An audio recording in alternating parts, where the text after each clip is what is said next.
Hello friend, तो आज की वीडियो में हम बात करने वाले अपने फार्माकोलॉजी थर्ड में जो हमारा पहला चैप्टर आता है pharmacology of drug acting on respiratory system. इसमें जो हमारी फर्स्ट टॉपिक आती है एंटी एस्थमेटिक ड्रग, तो इसको पूरा डिटेल में स्टडी करने वाले हैं। इस वीडियो को लास्ट तक बने रहिएगा और चैनल पर नए तो प्लीज़ चैनल को सब्सक्राइब और लाइक जरूर से कर दीजिएगा। तो आइए सबसे पहले बात करते हैं, इसको स्टडी करने से पहले हम रिस्पायरेटरी सिस्टम के बारे में जान लेते हैं कि आखिर रिस्पायरेटरी सिस्टम क्या होता है। तो हमारा जो रिस्पायरेटरी सिस्टम होता है यह हमारा नेजल कैविटी, लैरिंग्स, ट्रैकिया और जो हमारे ट्रैकिया आगे चल के दो पार्ट में डिवाइड हो जाता है। एक हमारा जाता है लेफ्ट साइड में, एक जाता है राइट साइड में जाता है। तो अगर एक की बात करते हैं इसको हम बोलते हैं ब्रोंकाई बोलते हैं, अगर हम दोनों की बात करते हैं इसको हम बोलते हैं ब्रोंकस बोलते हैं। अब हमारा जो ब्रोंकस है मतलब कि एक ब्रोंकाई क्या होती है, ऐसे ब्रांचेस में डिवाइड हो जाती है, उसको हम बोलते हैं ब्रोंकियोस बोलते हैं। और यहाँ पे लास्ट टर्मिनल पे हमारा जो होता है एक गुब्बारे जैसा, एक बैलून जैसा होता है जिसको हम बोलते हैं एल्वियोलाई बोलते हैं। और यहाँ पे दो देख सकते हैं, दो हमारा लंग्स होता है, ठीक है। तो ये हमारा पूरा रिस्पायरेटरी सिस्टम होता है। तो आई होप आपको पता चल गया होगा।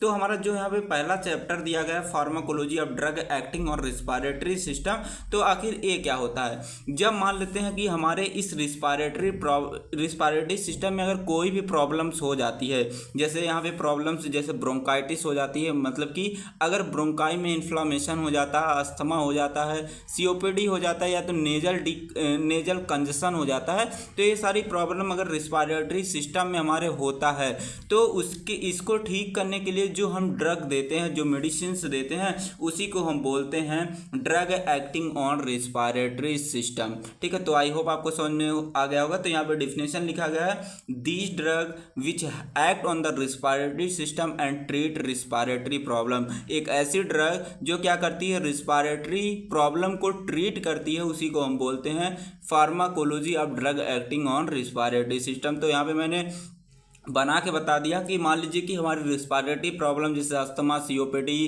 कफ, नेजल कंजेशन, ये सारी प्रॉब्लम अगर हमारे रिस्पायरेटरी सिस्टम में होती है तो इनको ठीक करने के लिए जो हम मेडिसिन देते हैं उसको हम बोलते हैं ड्रग एक्टिंग रिस्पायरेटरी सिस्टम बोलते हैं। तो आई होप आपको ये सारी चीज़ें समझ में आ गई होंगी, ठीक है। तो अब बात करते हैं जो हमारा फर्स्ट टॉपिक आता है एंटी अस्थमेटिक ड्रग। बहुत ही इंपॉर्टेंट है क्योंकि ये प्रीवियस ईयर क्वेश्चन पेपर में 2 बार पूछा गया है। तो यहाँ पे दिखा देते हैं 2022-23 का जो क्वेश्चन पेपर है, यहाँ पे पहला टॉपिक दिया गया है, ठीक है। Classify anti asthmatic drug, write mode of action, adverse drug reaction and usages of sympathomimetic, यहाँ पे भी दिया गया है। अब आपको दिखा देते हैं 2021-22 का क्वेश्चन पेपर। यहाँ पे देख सकते हैं 7 मार्क्स में हमारा यहाँ पे क्वेश्चन आया है। तो बहुत इंपॉर्टेंट टॉपिक है, बस वीडियो को लास्ट तक बने रहिएगा, बहुत सारी चीज़ें यहाँ से आप सीख के जाएंगे। तो यहाँ पे एंटी एस्थमेटिक ड्रग किसको बोलते हैं, तो एंटी का मतलब होता है अपोज, अस्थमेटिक का मतलब होता है अस्थमा, ड्रग का मतलब होता है मेडिसिन। ऐसी मेडिसिन जो अस्थमा के अपोज काम करे उसको बोलते हैं एंटी अस्थमेटिक ड्रग, या ऐसे बोल सकते हैं कि ऐसे ड्रग जो अस्थमा को ट्रीट करने के लिए यूज किया जाता है उसी को बोलते हैं हम एंटी अस्थमेटिक ड्रग बोलते हैं। तो यहाँ पे अब बात आती है आखिर अस्थमा क्या होता है, ठीक है। अगर आपको एंटी अस्थमेटिक ड्रग के बारे में डिटेल में स्टडी करनी है तो सबसे पहले अस्थमा के बारे में ही जानना जरूरी, क्योंकि पहले हम पहली सीढ़ी पे चढ़ते हैं तब उसके बाद हम फ्लोर पे जाते हैं। तो हम पहले जानते हैं अस्थमा क्या होता है।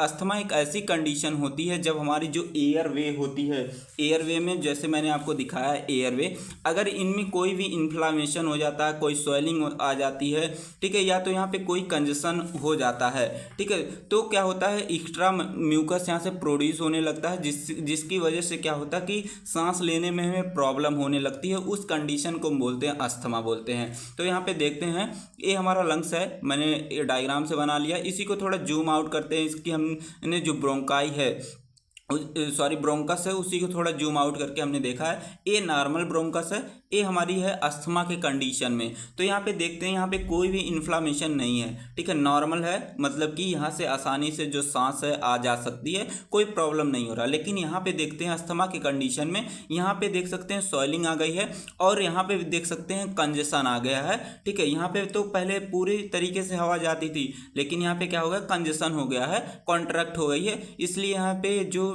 एयर है यह जाने में क्या हो रहा है, दिक्कत हो रहा है, और यहाँ पे भी इन्फ्लामेशन हो रहा है। तो इस कंडीशन में क्या हो जाएगा, पर्सन को अस्थमा हो जाएगा। तो आई होप आपको सारी चीज़ें समझ में आ गई होंगी। अब नेक्स्ट बात करते हैं जो हमारा आगे दिया है, क्या कौन कौन से ऐसे कॉजेज हैं जो अस्थमा को कॉज करते हैं। तो इन्फेक्शन की वजह से अस्थमा हो सकते हैं, इरिटेंट की वजह से हो सकते हैं। इरिटेंट उसको बोलते हैं जो इरिटेशन कॉज करते हैं, ठीक है। कोई पॉल्यूशन है उसकी वजह से हो सकता है अस्थमा। अगर आप ज़्यादा एक्सरसाइज कर दिए हैं तो उसकी वजह से भी अस्थमा हो सकता है। अगर आप कोल्ड एयर ज़्यादा से ज़्यादा एक्सप्लोर करते हैं, मतलब उसको लेते हैं, तो उसके वजह से भी हो सकता है। अगर आपके अंदर जो है पॉलन चला गया है, ठीक है, पॉलन जैसे कई सारे पॉलन होते हैं, अगर आपके नाक के अंदर चले गए तब भी हो सकता है।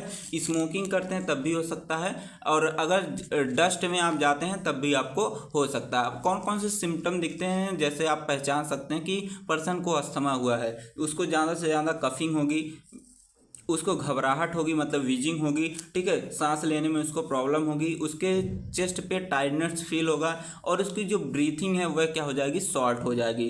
तो ये सारे सिम्टम हैं।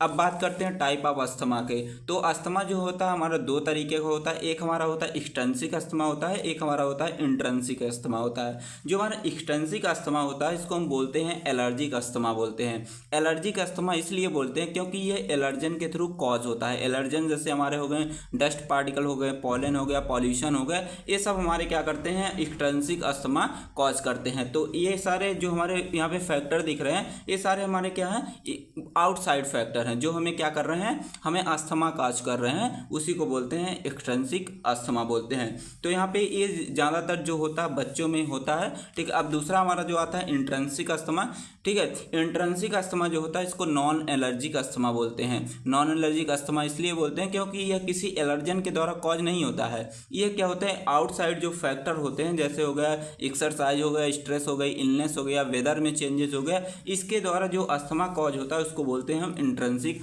अस्थमा बोलते हैं। तो आई होप आपको यह भी चीज़ें समझ में आ गई होंगी।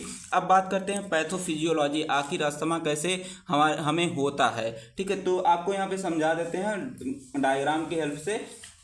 तो मान लेते हैं कि कोई भी ट्रिगर फैक्टर है, ट्रिगर फैक्टर में जैसे हो गया पॉलन हो गया या तो हो गई डस्ट हो गई। अब ये डस्ट हमारे गई कहाँ पे, नाक के थ्रू पहुंची कहाँ, नोज के थ्रू पहुंच गई एयरवे में, हमारे जो एयरवे है जैसे हमारे लंग्स में पहुंच गई, ठीक है। अब यहाँ पे पहुंची तो अब ये क्या करती है कि एयरवे में जो है कई सारे मीडिएटर रिलीज करना स्टार्ट कर देती। मान लेते एयरवे में पहुंच गई तो अब यहाँ से क्या की, मीडिएटर रिलीज की। मीडिएटर में जैसे हो गया हिस्टामीन रिलीज करना स्टार्ट कर दी, प्रोस्टाग्लैंडिन स्टार्ट कर दी, ल्यूकोट्राइन्स निकालना स्टार्ट कर दी। अब ये सारी चीज़ें क्या करती हैं, हमारे जो एयरवे में इन्फ्लामेशन कॉज करती हैं, इन्फ्लामेशन कॉज करेंगी, और हमारे जो एयरवे है उसमें कॉन्ट्रक्शन, मतलब उसको क्या करती है, एयरवे को पतला कर देती हैं, और इसमें क्या करती है, सॉइलिंग भी पैदा करने लगती हैं, सॉइलिंग भी होने लगता है, जिसके वजह से क्या होता है कि हमें सांस लेने में प्रॉब्लम होती है, ब्रीदिंग डिफ़िकल्टीज़ होने लगती है, जिसके वजह से पर्सन को क्या हो जाता है, अस्थमा हो जाता है। तो आई होप आपको यह भी समझ में आ गया होगा। तो आपको यहाँ पे बता देते हैं कोई भी ट्रिगर फैक्टर जैसे pollen, pollution, smoke, dust, infection, ये सारी चीज़ें क्या हो गई, ट्रिगर फैक्टर इसको बोलते हैं। ये गई हमारे नोज के थ्रू गई लंग्स में। अब ये क्या करती है, जो हमारा एयरवे है उसमें इन्फ्लामेशन कॉज करती है। अगर इन्फ्लामेशन कॉज करते हैं तो यहाँ पे क्या होता है, हाइपर सिक्रेशन होने लगता है म्यूकस का। ये ऐसे होने लगता है क्योंकि हमारे जो ये हमारे ट्रिगर फैक्टर हैं, ट्रिगर फैक्टर क्या करते हैं कि ये हमारे जो IgE एंटीबॉडी होती है उससे क्या करते हैं, इंटरेक्ट करते हैं और मास्ट सेल को एक्टिवेट कर देते हैं, और वहाँ से क्या होते हैं, हिस्टामिन, प्रोस्टाग्लैंडिन, ये सारी चीज़ें आपने पहले पढ़ चुका है, एयर रिलीज करना स्टार्ट कर देती हैं। जब एयर रिलीज होने लगती है तो म्यूकस का जो सिक्रेशन है वह हमारा बढ़ जाता है। जैसे म्यूकस का सिक्रेशन बढ़ता है और इसके साथ साथ जो हमारी मसल्स हैं, एयरवे की जो मसल्स है उसमें भी कॉन्ट्रक्शन, मतलब पतला हो जाता है एयरवे, और उसमें जो होती ब्रोंकाइल मेम्ब्रेन होती है उसमें भी सॉइलिंग आ जाती है। जब ये सारी चीज़ें आती हैं तो हमारी जो ब्रीथिंग पासेज है, मैंने जो अभी आपको दिखाया ब्रीदिंग पासेज है, उसमें क्या वो पतली हो जाती हैं। जैसे पतली होंगी तो क्या हो जाएगा, घबराहट होगी जैसे जिसको बोलते हैं बीजिंग, और कफिंग प्रॉब्लम होगी, जो सांस लेने में दिक्कत होगी, और जो चेस्ट है हमारा, चेस्ट पे टाइटनेस फील होगा, और जिसके वजह से पर्सन को अस्थमा हो जाता। तो आई होप आपको ये सारी चीज़ें समझ में आ गई होंगी। अब बात करते हैं कौन कौन सी ऐसी ड्रग है जो हम अस्थमा को ट्रीट करने के लिए देते हैं। तो सबसे पहले आता है हमारा ब्रोंकोडायलेटर में हमारा बीटा-2 सिम्पैथेटोमाइमेटिक आता है, और मेथाइलजेंथीन आता है। आगे आता हमारा एंटीकोलिनर्जिक आता है, और दूसरा हमारा आता है ल्यूकोट्राइन्स एंटागोनिस्ट आता है, तीसरा हमारा मास्ट स्टेबलाइजर आता है, और चौथा हमारा इसमें आता है कार्टिको स्टेरॉयड आता है। इसमें दो चीज़ें आती है, एक सिस्टमिक आती है, एक इन्हेलेशन के लिए आती है, ठीक है। और हमारा जो पांचवा आता है एंटी IgE एंटीबॉडी आती। तो इतना सारा क्लासिफिकेशन में आप लिखेंगे तो मैं आपको यहाँ पे KDT के दिखा देता हूँ। तो यही वाला मैंने वहाँ पे मेंशन किया है। इनका अगर ट्रिक आप जानना चाहते हैं तो इतनी सारे ड्रग को कैसे आप याद रखेंगे, तो अगले वीडियो में मैं इन सारे जो ड्रग का ट्रिक एक लाऊंगा। तो उस वीडियो को देखने के लिए आप इस वीडियो को लाइक और सब्सक्राइब कर लीजिए, ताकि इस वीडियो का नोटिफिकेशन आपको सबसे पहले मिल जाए। तो सबसे पहले देखते हैं हमारा जो आता है पहला ब्रोंकोडायलेटर क्या होता है। तो ब्रोंकोडायलेटर एक ऐसी ड्रग होती है कि जो ब्रोंकाई को क्या करती है, डायलेट कर देती है, उसी को बोलते हैं ब्रोंकोडायलेटर। ब्रोंको का मतलब होता है ब्रोंकस, डायलेटर का मतलब होता है डायलेट करना, चौड़ा करना, ओपन करना, ठीक है। जिसके वजह से जो रिस्पायरेटरी प्रॉब्लम है वह हमारा ट्रीट हो जाता है, उसी को बोलते हैं ब्रोंकोडायलेटर। यहाँ पे देख सकते हैं ये ब्रोंकोडायलेटर क्या करता है, कैसे काम करता है। तो यहाँ पे हमारा जो ब्रोंकस था ये देख सकते हैं पतला हो गया है, ठीक है, इसमें कॉन्ट्रैक्शन आ गई है, ठीक है। अस्थमा इस कंडीशन में, अस्थमा अटैक की कंडीशन में ऐसा था, लेकिन जैसे ही हम ब्रोंकोडायलेटर देते हैं तो ये देखिए पूरा क्या होता है, एयरवे जो हमारा था वह ओपन हो जाता है, तो अस्थमा जो होती है ट्रीट हो जाती है। तो इसमें मैंने दिखाया था कि हमारा पहला जो ड्रग आता है ये हमारा आता है बीटा-2 सिंपैथेटोमाइमेटिक आता है। तो इसको देखते हैं, वेरी इंपॉर्टेंट है। मैंने अभी आपको दिखाया था प्रीवियस ईयर क्वेश्चन पेपर में कि यह हमारा जो है पूछा गया है। यहाँ पे मैं आपको फिर से दिखा देता हूँ। यहाँ पे देख सकते हैं हमारा सिंपैथेटोमाइमेटिक वाला पूछा गया, तो इसको जरूर से सॉल्व करके ही आप जाएंगे, ठीक है। तो सभी ड्रग को इसमें पूरा डिटेल में देखेंगे, ठीक है। तो हमारा जो आता है बीटा सिंपैथेटोमाइमेटिक आता है, आखिर यह होता क्या है। तो बीटा जो सिंपैथेटोमाइमेटिक होता है ये क्या करता है कि जो बीटा-2 रिसेप्टर एगोनिस्ट हैं, ठीक है, उसी का क्या होता है, कॉपी एक्शन होता है, ठीक है। ये क्या करता है कि जो हमारी ब्रोंकाई है उसको डायलेट करने का काम करता है। आगे देखते हैं कि ये जो होता है हमारा जो आपने अभी देखा कि जो बीटा-2 सिंपैथेटोमाइमेटिक है ये क्या करते हैं कि जो म्यूकोसिलियरी क्लियरेंस है उसको इंक्रीज कर देते हैं। म्यूकोसिलियरी क्लियरेंस का मतलब ये है कि ये क्या करती है, जो हार्मफुल सब्सटेंस होते हैं, फॉरेन सब्सटेंस होता है, उसको रिमूव आउट करने का काम करता है, और जो म्यूकस है उसको रिमूव आउट करता है फ्रॉम द लंग्स से। इसीलिए इसको बोला गया है म्यूकोसिलियरी क्लियरेंस बोला गया है, ठीक है। तो आई होप आपको समझ में आ गया। आगे बात करते हैं कि ये क्या करता है, जो हमारे मीडिएटर होते हैं, जो मैंने अभी शुरू में आपको बताया था, मीडिएटर जैसे हमारे हो गए हिस्टामिन, प्रोस्टाग्लैंडिन होते हैं, उसको भी इनहिबिट करने का भी काम करता है। अब देखते हैं मोड ऑफ एक्शन के बारे में। मोड ऑफ एक्शन बहुत ही सिंपल इजी तरीके से आपको बताऊंगा। तो जो अभी मैंने यहाँ पे लिखा है इसको अभी आपको बाद में समझाऊंगा, पहले डायग्राम से समझा देते हैं। तो हमने बना लिया लंग्स, बना लिया अपने। इसमें हमने जो हमारा एयरवे स्मूथ मसल्स, इसी को थोड़ा जूम आउट करके हमने यहाँ पे बना लिया है। तो ये हमारा क्या है, बीटा-2 रिसेप्टर है।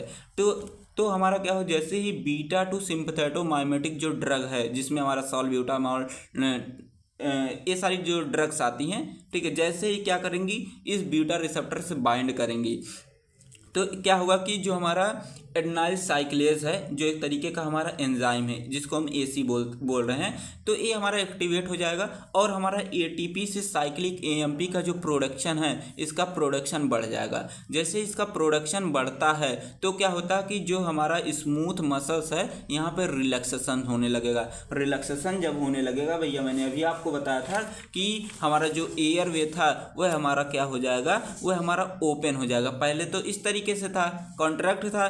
जैसे हमने क्या दिया कि बीटा-2 सिंपैथेटोमाइमेटिक दिया ड्रग, ये क्या की, इससे बाइंड की और क्या की, यह रिलैक्सेशन प्रोवाइड करने लगी। तो आराम से जब रिलैक्स हो जाएगी हमारे जो ब्रोंकाई मेम्ब्रेन है ये डायलेट हो जाएंगी, ठीक है। तो आराम से क्या होने लगेगा, जो ब्रीदिंग है वह आराम से सांस जो हमारी आने जाने लगेगी, तो अस्थमा से हमें छुटकारा मिल जाएगा। तो वही सारी चीज़ें मैं इसको फ्लो चार्ट में लिख दिया हूँ। जैसे बीटा-2 रिसेप्टर एगोनिस्ट है, ये क्या करेगा, बीटा-2 रिसेप्टर से बाइंड करेगा, जो हमारी कहाँ पे प्रेजेंट होती है, ब्रोंकियल स्मूथ मसल्स में प्रेजेंट होती हैं। तुरंत क्या हुआ कि जो AC है हमारा एडेनाइल साइक्लेज है, ये हमारा एक्टिवेट हो जाएगा। जैसे एडेनाइल साइक्लेज एक्टिवेट होगा तो जो साइक्लिक AMP है इसका प्रोडक्शन क्या होगा, बढ़ जाएगा।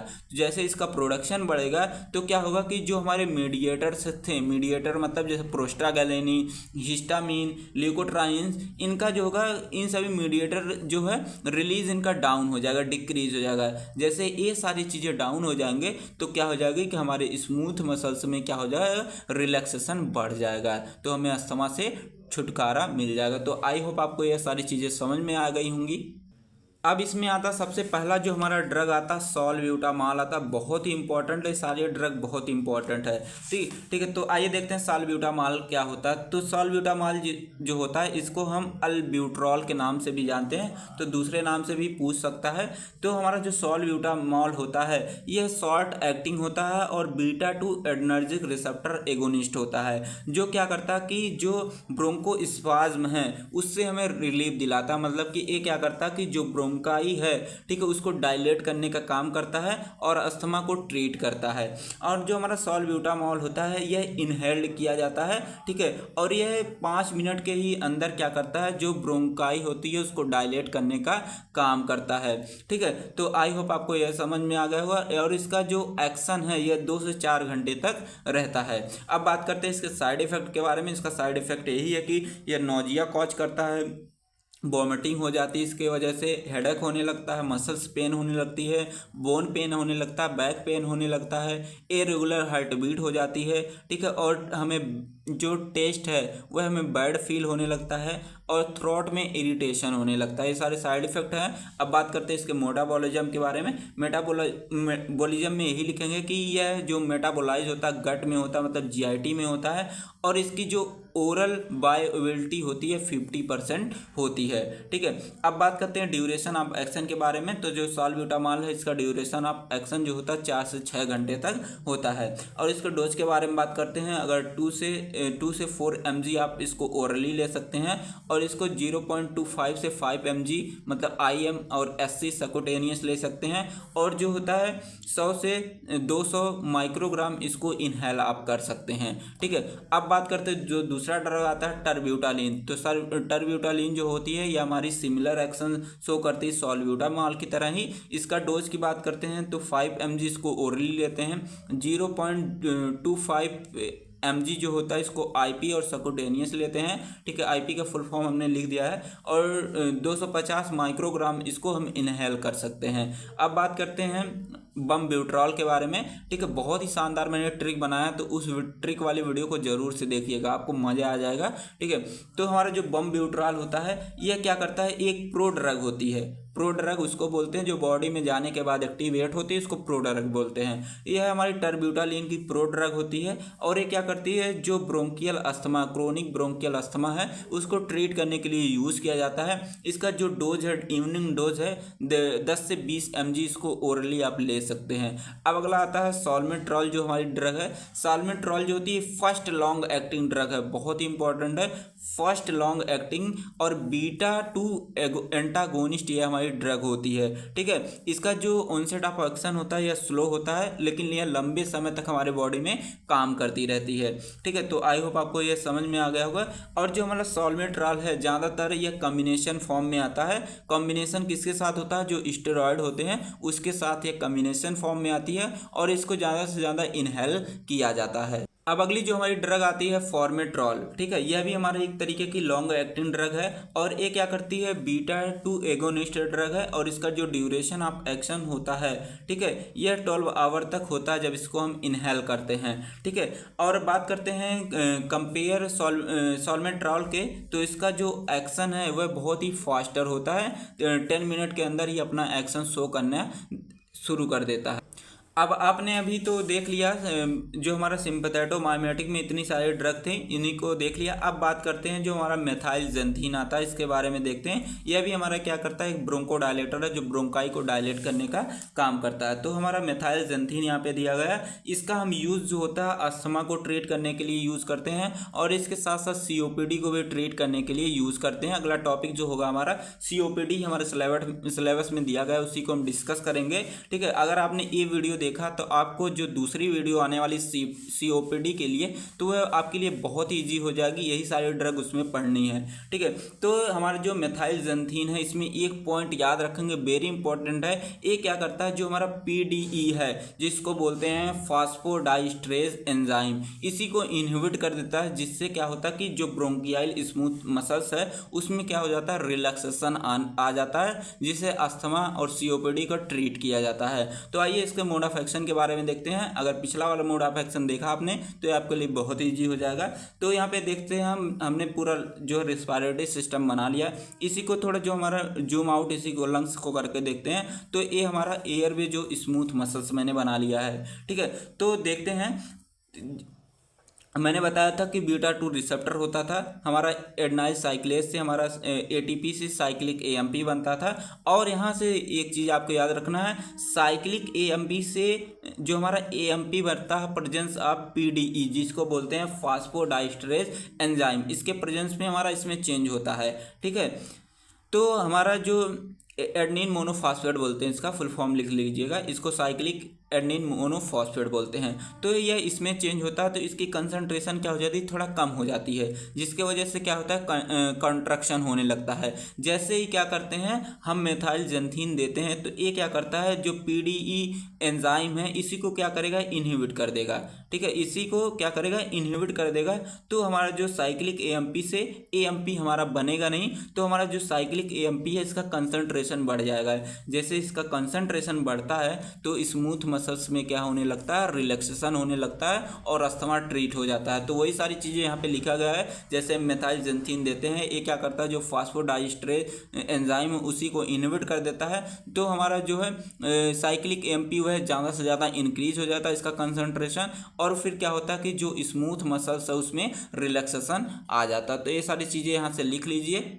अब इसमें देखते हैं कौन कौन सी ड्रग हमारी आती है। तो इसमें सारी ड्रग यहाँ पे मैंने लिख दी, इसको यहाँ से लिख लीजिएगा। तो इसका फार्माकोकाइनेटिक देखते हैं। फार्माकोकाइनेटिक ये जो होता है ओरली आसानी से एब्जॉर्ब हो जाता है। इसकी हाफ लाइफ जो होती है, एडल्ट की बात करते हैं 7 से 12 घंटे होती है, और चिल्ड्रन में इसकी हाफ लाइफ जो होती है 3 से 5 घंटे होते हैं।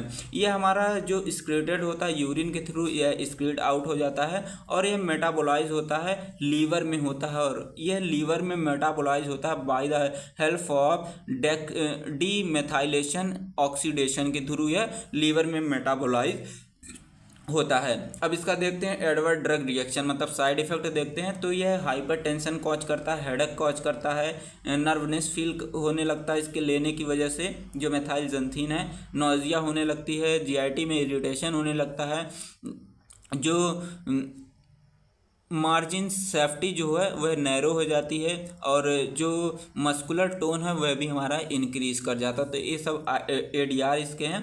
अब बात करते हैं इसके फार्माकोलॉजिकल एक्शन के बारे में। तो पहला हमारा फार्माकोलॉजिकल एक्शन में आता है CNS। जब हम थियोफाइलिन, जो हमारी ड्रग, यहाँ पे सारी ड्रग दी गई हैं, इन्हीं के बारे में देखना है। जब हम थियोफाइलिन को कैफीन के साथ लेते हैं तो यह क्या करता है, जो CNS है, सेंट्रल नर्वस सिस्टम, उसी को क्या करता है, स्टिमुलेंट की तरह ये काम करने लगता है, मतलब स्टिमुलेट कर देता है। अब बात करते हैं CVS।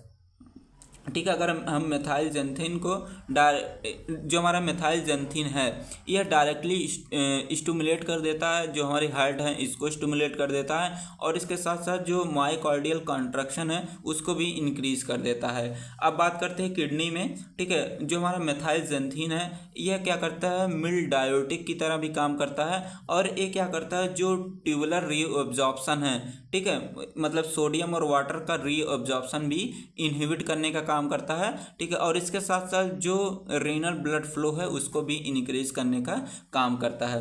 अब बात करते हैं mast cell and inflammatory cell में क्या काम करता है। जो हमारा थियोफाइलिन है ये क्या करता है कि जो हिस्टामिन है, हिस्टामिन के रिलीज को डिक्रीज कर देता है। अब बात करते हैं स्टमक में इसका फार्माकोलॉजिकल एक्शन क्या है। तो स्टमक में ये क्या करता है कि जो सिक्रेशन है एसिड बेस का उसको इन्हेंस कर देता, मतलब बढ़ा देता है।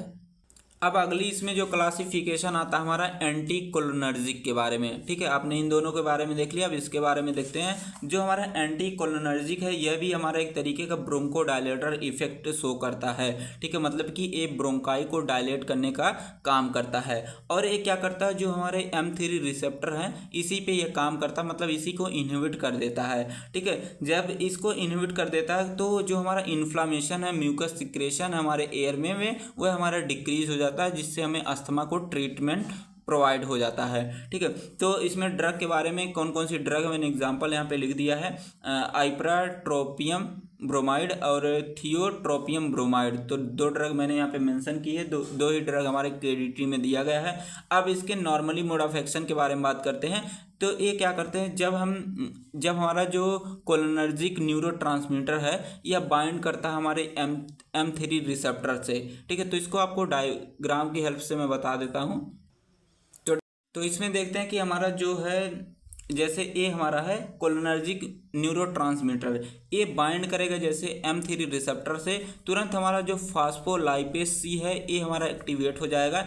इनके एक्टिवेशन से जो हमारा डैग और IP है, डैग मतलब होता है डाई एसिल ग्लाइकॉल होता है, IP का मतलब होता है इनोसाइटाल ट्राइफॉस्फेट होता है, ये दोनों एक्टिवेट हो जाएंगे। जब ये दोनों एक्टिवेट हो जाएंगे तो इनकी वजह से जो हमारा कैल्शियम है इसकी कंसंट्रेशन क्या होती है, बढ़ जाती है, और जो साइक्लिक AMP है यह भी हमारा बढ़ जाता है। जैसे ये दोनों बढ़ जाते हैं, आपको पता पहले आपने पढ़ा कि कैल्शियम की कंसंट्रेशन बढ़ेगी तो हमारा जो MLCK है जिसको बोलते हैं मायोसिन लाइट चेन काइनेज, तो ये क्या होता है, यह भी हमारा क्या होता है, इनका एक्टिवेशन क्या होता है, बढ़ जाता है। जैसे ही इनका एक्टिवेशन बढ़ जाएगा तो जो हमारा कॉन्ट्रैक्शन है ब्रोंकियल कॉन्ट्रैक्शन है यह भी हमारा बढ़ जाएगा, तो हमें क्या हो जाता है, अस्थमा हो जाता है। अब इनको ट्रीट करने के लिए, अस्थमा को ट्रीट करने के लिए जो हम ड्रग दे रहे हैं उसको हम बोलते हैं एंटी कोलिनर्जिक ड्रग दे रहे हैं। एंटी कोलिनर्जिक ड्रग देंगे तो एंटी कोलिनर्जिक ड्रग क्या करती है,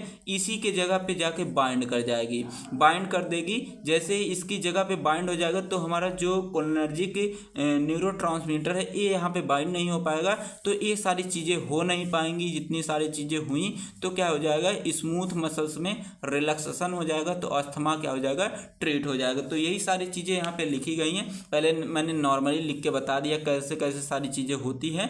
ठीक है, अब जो ड्रग है कैसे एक्शन करता है, यहाँ पे लिखा कि हमारा जो एंटी कोलिनर्जिक ड्रग है, ठीक है, एंटी का मतलब होता है अपोज, अगेंस्ट। कोलिनर्जिक जो हमारे कोलिनर्जिक न्यूरोट्रांसमीटर होते हैं उनके खिलाफ हमारी यह ड्रग काम कर रही है, मतलब कि इनके जगह पे यहाँ पे बाइंड हो गई। तो पहले क्या होता है, अस्थमा कैसे कॉज हुआ, जब ये यहाँ पे बाइंड हुए, ठीक, कोलिनर्जिक न्यूरोट्रांसमीटर यहाँ पे बाइंड हुए तो अस्थमा हुआ था। लेकिन जब इनके जगह पे हमारे एंटी कोलिनर्जिक जो ड्रग है ये यहाँ पे पहले से आके अपनी जगह बना लेंगे तो ये यहाँ पे आके बाइंड हो नहीं पाएगा, तो ये सारी चीज़ें होंगी नहीं, तो हमें अस्थमा होगा नहीं। तो यही सारी चीज़ें लिखी गई हैं। जो हमारे एंटी कोलिनर्जिक ड्रग है ये हमारा क्या करता है, जो M3 रिसेप्टर है इसी पे बाइंड करके इनको ब्लॉक कर देता है। जैसे ही इनको ब्लॉक कर देगा तो वैसोडाइलेशन होने लगेगा। ठीक है, और हमारा जो है रिस्पायरेटरी सिक्रेशन है वह हमारा डिक्रीज होने लगेगा। ठीक है, और अस्थमा से क्या हमें मिल जाएगा, छुटकारा मिल जाएगा। तो यहाँ पे मैंने डायग्राम के थ्रू भी बना दिया है। अब बात करते हैं इसके ADR मतलब एडवर्स ड्रग रिएक्शन के बारे में। अगर जो एंटी कोलिनर्जिक ड्रग आप लेते हैं तो माउथ जो होता है सूखने लगता है, रिस्पायरेटरी ट्रैक में डिस्कम्फर्ट फील होता है, ये सारी चीज़ें इसमें देखने को मिलती है। तो आपने इसके बारे में देख लिया, इन सारी चीज़ें मतलब ब्रोंकोडायलेटर पूरा आपने कंप्लीट कर लिया। अब बात करते हैं ल्यूकोट्राइन्स एंटागोनिस्ट के बारे में। तो ल्यूकोट्राइन्स एंटागोनिस्ट उसको बोलते हैं जो क्या करते हैं कि जो ल्यूकोट्राइन्स मीडिएटर होते हैं इन्हीं के खिलाफ काम करते हैं, मतलब कि उसी को क्या करते हैं, ब्लॉक कर देते हैं, जिसके वजह से जो इन्फ्लामेशन होता है एयरवे में वह हमारा डिक्रीज हो जाता है, और जो एयरवे में जो कॉन्ट्रैक्शन होता था वह भी डिक्रीज हो जाएगा, और जो एयरवे में म्यूकस का सिक्रेशन होता है वह भी डिक्रीज हो जाएगा, जिसकी वजह से अस्थमा से हमें छुटकारा मिल जाएगा। तो देखते हैं ल्यूकोट्राइन्स एंटागोनिस्ट बोलते हैं किसको है, तो ल्यूकोट्राइन्स एंटागोनिस्ट उसको बोलते हैं जो ल्यूकोट्राइन्स मीडिएटर है उसके एक्शन को ब्लॉक कर देते हैं, उसको बोलते हैं ल्यूकोट्राइन्स एंटागोनिस्ट बोलते हैं। ये क्या करते हैं कि प्रिवेंट स्मूथ मसल्स कॉन्ट्रैक्शन, ये स्मूथ मसल्स कॉन्ट्रैक्शन को प्रिवेंट कर देते हैं और जो ब्रोंकियल सिक्रेशन है मतलब म्यूकस का सिक्रेशन है उसको भी डिक्रीज करने का काम करते हैं। तो इसमें 2 ड्रग आती है, मोन्टेल्यूकास्ट और ज़ोफिल्यूकास्ट, 2 हमारी ड्रग आती है, बहुत ही इंपॉर्टेंट है। तो आइए मोड ऑफ एक्शन के बारे में देखते हैं। तो हमने ये बना लिया है जो है bilayer of phospholipid, bilayer of phospholipid हमने जो ब्रोंकाई है उसी को थोड़ा काट के बनाया है। तो यहाँ पे मैंने बनाना लंग्स को भूल गया तो उसी को थोड़ा जूम आउट करके मैंने बना लिया है। तो ठीक है, तो इस तरीके से देखते हैं। तो यहाँ पे ठीक है, जैसे ही कोई मतलब पॉलन आया, ठीक है, जैसे कोई भी चीज़ें आई, पॉलन हो गया, डस्ट आई, ये सारी चीज़ें इससे बाइंड की, तो बाइंड हुआ तो जो आर्किडोनिक एसिड है ये हमारा बनने लगा। जैसे ही आर्किडोनिक एसिड बनने लगा तो हमारा जो है ल्यूकोट्राइन्स बना और प्रोस्टाग्लैंडिन बना। ठीक है, तो यह प्रेजेंस आप बनता है लॉक्स के, ठीक है, लिपोऑक्सीजिनेज बोलते हैं। और यहाँ यह हमारा जो बनता है ये हमारा बनता है साइक्लोऑक्सीजिनेज के प्रेजेंस में बनता है। अब हमारा जो ल्यूकोट्राइन्स ये बाइंड करता है जो हमारा सिस्टील ल्यूकोट्राइन्स रिसेप्टर है, इससे बाइंड करेगा तो क्या होता है कि जो ब्रोंको कॉन्ट्रैक्शन होने लगता है और एयरवे में सिक्रेशन, म्यूकस का सिक्रेशन होने लगता है और हमें अस्थमा हो जाता है। अब बात करते हैं जो हमारा ल्यूकोट्राइन्स एंटागोनिस्ट काम कैसे करता है। जो हमारा ल्यूकोट्राइन्स एंटागोनिस्ट है ये क्या करता है कि जहाँ पे ल्यूकोट्राइन्स बाइंड करता था जिसको हम CYST-LT फर्स्ट रिसेप्टर बोलते हैं, ठीक है, जिसका फुल फॉर्म होता है सिस्टेनाइल ल्यूकोट्राइन्स रिसेप्टर बोलते हैं, इसी के जगह पे बाइंड करता था जिसके वजह से ये सारी चीज़ें होती थी और अस्थमा हो जाता था। अब इसके जगह पे हमारा जो ल्यूकोट्राइन्स एंटागोनिस्ट जो ड्रग है ये जाके क्या हो रही है, बाइंड हो जा रही है इसके जगह पे। तो इसका जगह जो है ए वाला बुक कर लिया, ए इसके जगह बुक कर लिया, तो अब ए वाला जो बाइंड यहाँ पे हो नहीं पाएगा। जब ए हमारा ल्यूकोट्राइन्स इस जगह पे बाइंड हो नहीं पाएगा तो हमारा जो ब्रोंको डायलेशन था, सॉरी ब्रोंको कॉन्ट्रैक्शन था, यह नहीं हो पाएगा। ठीक, मतलब कि ब्रोंको कॉन्ट्रैक्शन नहीं हो पाएगा और एयर वे में म्यूकस का सिक्रेशन नहीं हो पाएगा तो अस्थमा क्या हो जाएगा, आसानी से खत्म हो जाएगा। तो आई होप आपको यह समझ में आ गया होगा। तो यहाँ से देख के इसको लिख लीजिएगा, ठीक है। आपको टेलीग्राम पे इसकी नोट्स मिल जाएगी, तो आप सर्च कीजिएगा टेलीग्राम पे ट्रिक फार्मेसी, वहाँ पे इसकी नोट्स आपको PDF में मिल जाएगी।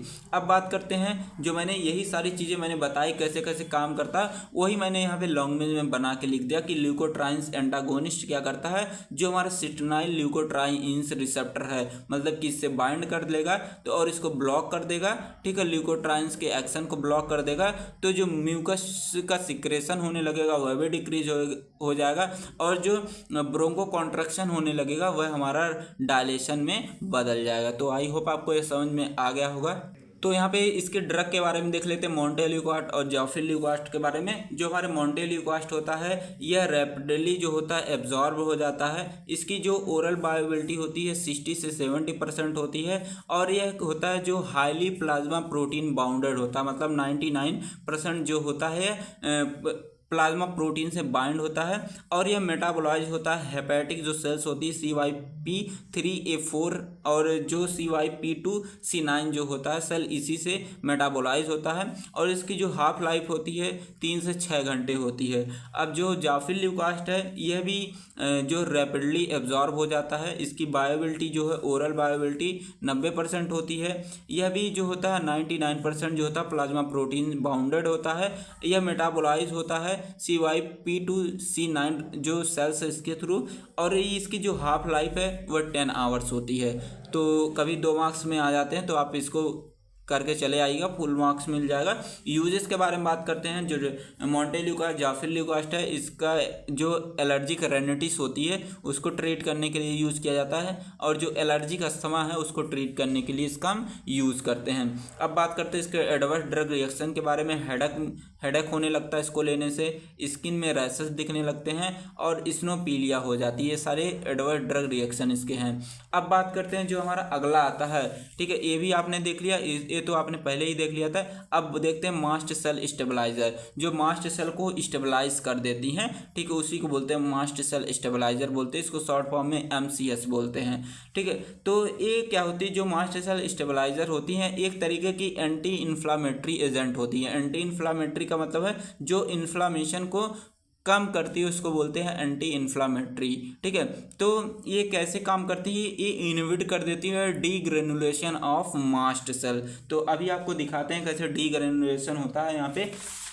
तो यहाँ पे देख लेते हैं, ये हमारी मास्ट सेल हो गई। मास्ट सेल आपको पता है, आपने पहले पढ़ लिया, सभी जगह प्रेजेंट होती है। मास्ट सेल से हमारा अटैच होता है जो हमारा IgE एंटीबॉडी है। जैसे ही कोई हमारा ट्रिगर फैक्टर है, जैसे मान लेते हैं पॉलन है, पॉलन गया, ठीक है, इससे बाइंड किया तो क्या होता है, जो डीग्रेनुलेशन होने लगता है, डीग्रेनुलेशन होने लगता है। डीग्रेनुलेशन किसका होगा, हिस्टामीन का होने लगेगा। ठीक है, जैसे हिस्टामीन का डीग्रेनुलेशन होने लगता है तो इसकी वजह से क्या कॉज होता है, इन्फ्लामेशन कॉज होने लगता है।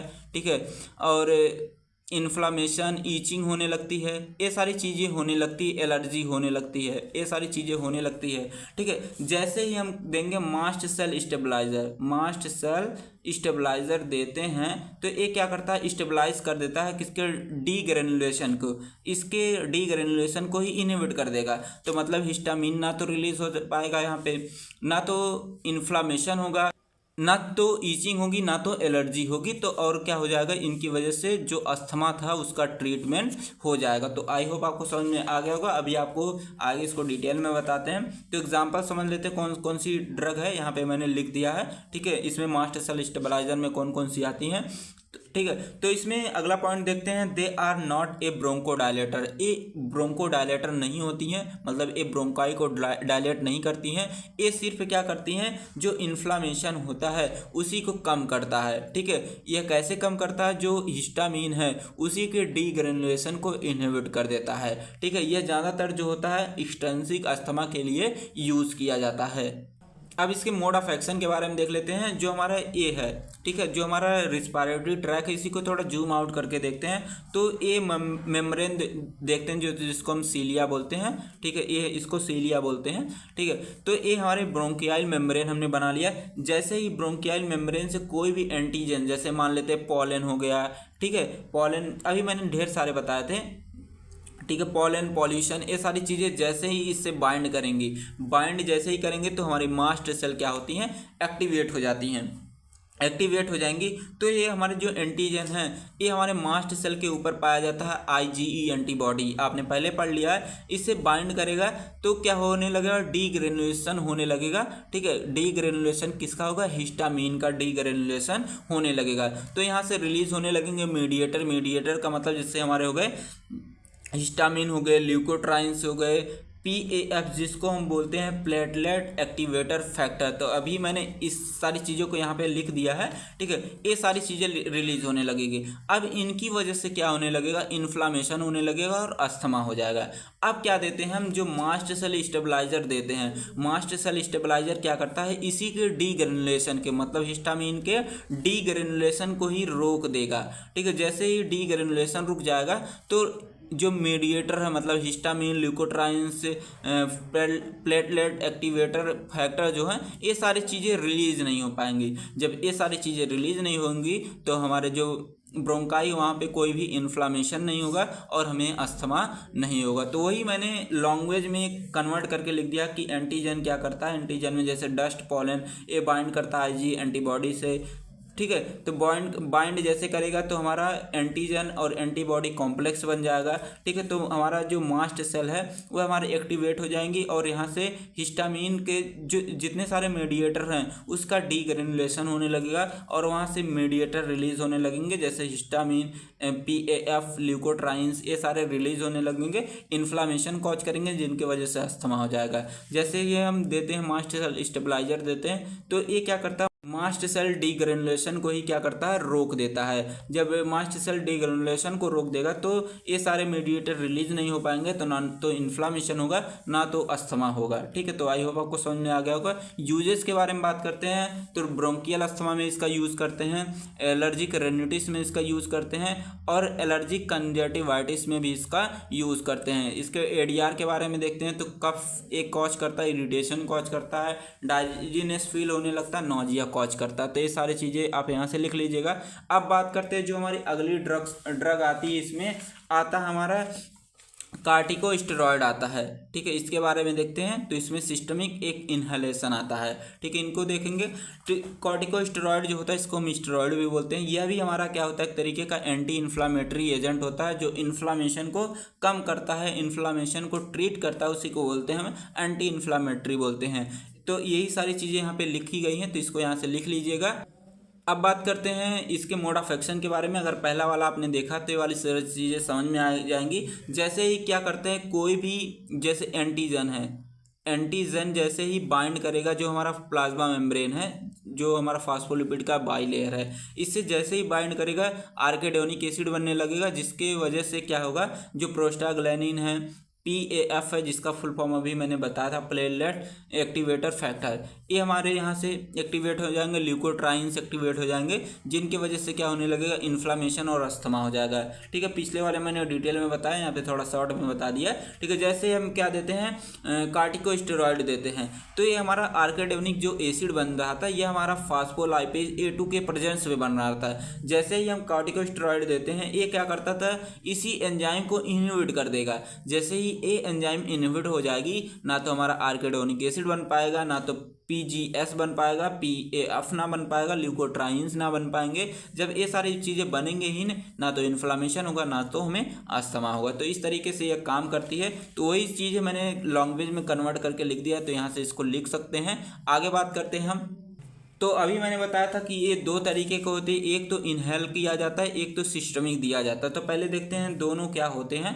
तो ये जो होते हैं इनहेल जिसको हम करते हैं, तो ये हमारे जो कॉर्टिकोस्टेरॉइड होते हैं वेरी इफेक्टिव होते हैं और ये लॉन्ग टर्म तक अस्थमा को कंट्रोल करने का काम करते हैं।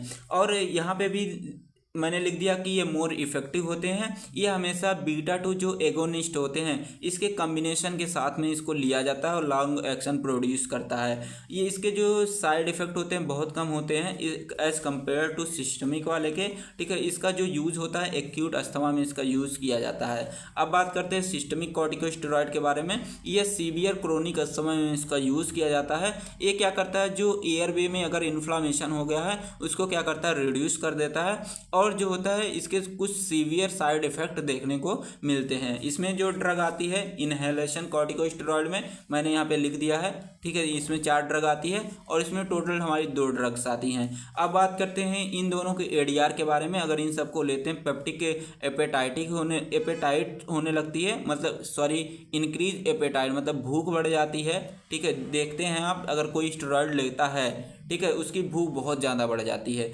वेट गेन होने लगता है बहुत ज़्यादा, ठीक है। मूड, उसके मूड में हमेशा चेंजेस होने लगते हैं, जो उसके मसल्स है उसमें वीकनेस आने लगती है, उसको जो धुंधला दिखाई देने लगता है, मतलब कि ब्लड विजन होने लगता है। अब जो हमारा लास्ट आता है, ठीक है, anti-IgE एंटीबॉडी, ठीक है। तो इसी के बारे में देखते हैं, फिर ये हमारी वीडियो जो है एंड हो जाएगी। तो हमारा जी IgE एंटीबॉडी जो होता है, सॉरी यहाँ पे लिखा है anti-IgE एंटीबॉडी। तो ये क्या करती है, जो हमारे फ्री IgE होते हैं, जो हमारे एंटीबॉडी होती हैं, इसी को क्या करता है, न्यूट्रलाइज कर देता है। जब इसी को न्यूट्रलाइज कर देगा तो ना तो ये जो मास्ट सेल से अटैच होंगी, ना तो मास्ट सेल का एक्टिवेशन होगा, ना तो जो हमारे इन्फ्लामेटरी सेल्स हैं वह ना तो एक्टिवेट होंगे, ना तो यहाँ से क्या होगा कि जो मीडिएटर हैं जैसे हिस्टामिन, ल्यूकोट्राइन्स, ये सारी चीज़ें रिलीज नहीं होंगे। तो हमें जो इन्फ्लामेशन है वह होगा नहीं, ना तो अस्थमा होगा। तो इस तरीके से ये काम करती है, मतलब कि जो anti-IgE एंटीबॉडी है ये क्या करती है, फ्री IgE को न्यूट्रलाइज करने का काम करती है। इसके मोड ऑफ एक्शन के बारे में देखते हैं। पहले इसमें जो ड्रग आता है हमारा ओमलीजुलाब आता है, ठीक है, बहुत इंपॉर्टेंट ड्रग है। तो इसके मोड ऑफ एक्शन के बारे में देखते हैं, ठीक है। ये हमारे क्या है, फ्री IgE एंटीबॉडी होते हैं, ठीक है। तो अगर हमारे एंटीबॉडी यहाँ पे बता देते हैं, ये हमारी होती थी मास्ट सेल, इस तरीके से होती थी, ठीक है। यहाँ पे होते थे IgE एंटीबॉडी होते थे, इस तरह ढेर सारे IgE एंटीबॉडी हमारे बॉडी में प्रेजेंट होते हैं। तो यहाँ पे कोई भी अगर एंटीजन रहता था इससे बाइंड करता था। जैसे इससे बाइंड करता था, ये क्या करता था, एक्टिवेट करता था मास्ट सेल को एक्टिवेट करता था। तो यहाँ से ढेर सारे मीडिएटर जैसे हिस्टामिन रिलीज होने लगता था, प्रोस्टाग्लैंडिन रिलीज होने लगता था, ये सारी चीज़ें रिलीज होने लगती थी जो इन्फ्लामेशन कॉज करता था, इन्फ्लामेशन कॉज करने लगता था, जिसके वजह से क्या होता था, अस्थमा हो जाता था। ठीक है। अब जैसे ही हम क्या करते हैं,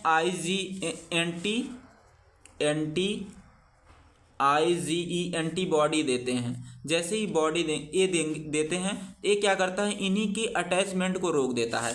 इन्हीं के क्या कर रहा है, यहाँ से अटैच होने, मास्ट सेल से अटैच होने से रोक दे रहा है। जब ये हमारे IgE एंटीबॉडी मास्ट सेल से अटैच होंगे नहीं तो हमारे मास्ट सेल एक्टिवेट होंगे नहीं। तो मास्ट सेल जब एक्टिवेट होंगे नहीं तो ये जो हमारे हिस्टामिन है, प्रोस्टाग्लैंडिन है, ये मीडिएटर रिलीज होंगे नहीं, ना तो इन्फ्लामेशन होगा ना तो अस्थमा होगा। तो इस तरीके से ये हमारा क्या करता है, काम करता है। तो हमने ओमनीजुलाब का लिख दिया, ये क्या करता है कि न्यूट्रलाइज कर देता है फ्री IgE। तो यहाँ पे फ्री IgE हमारे हैं, इसी को क्या करता है, न्यूट्रलाइज कर देता है, जिससे ब्रोंकोडायलेशन हो जाता है और अस्थमा को ट्रीट हो जाता है। तो इसके साइड इफेक्ट यहाँ है हेडेक, जॉइंट पेन, डाइजेनस, कफ, ये सब इसके साइड इफेक्ट है। आई होप आपको वीडियो अच्छी लगी होगी, कमेंट बॉक्स में जरूर से बताएं। नेक्स्ट वीडियो में मिलते हैं हम COPD के साथ। थैंक्स फॉर वॉचिंग, मिलते हैं नेक्स्ट वीडियो में।